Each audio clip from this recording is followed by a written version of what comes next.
the reward system. Ganito yan. Lahat ng governors pati mayors ginagawa yan.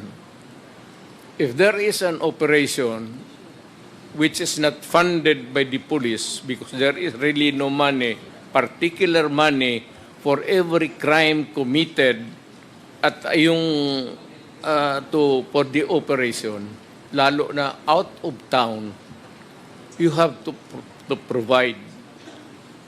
If it says Davao City, outside of the province, Cotabato,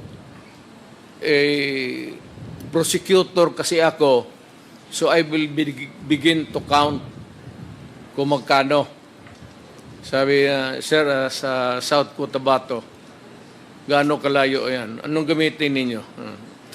May gasolina, pagkain. So, ang pagkanguri ko, pagkain. Bigyan ko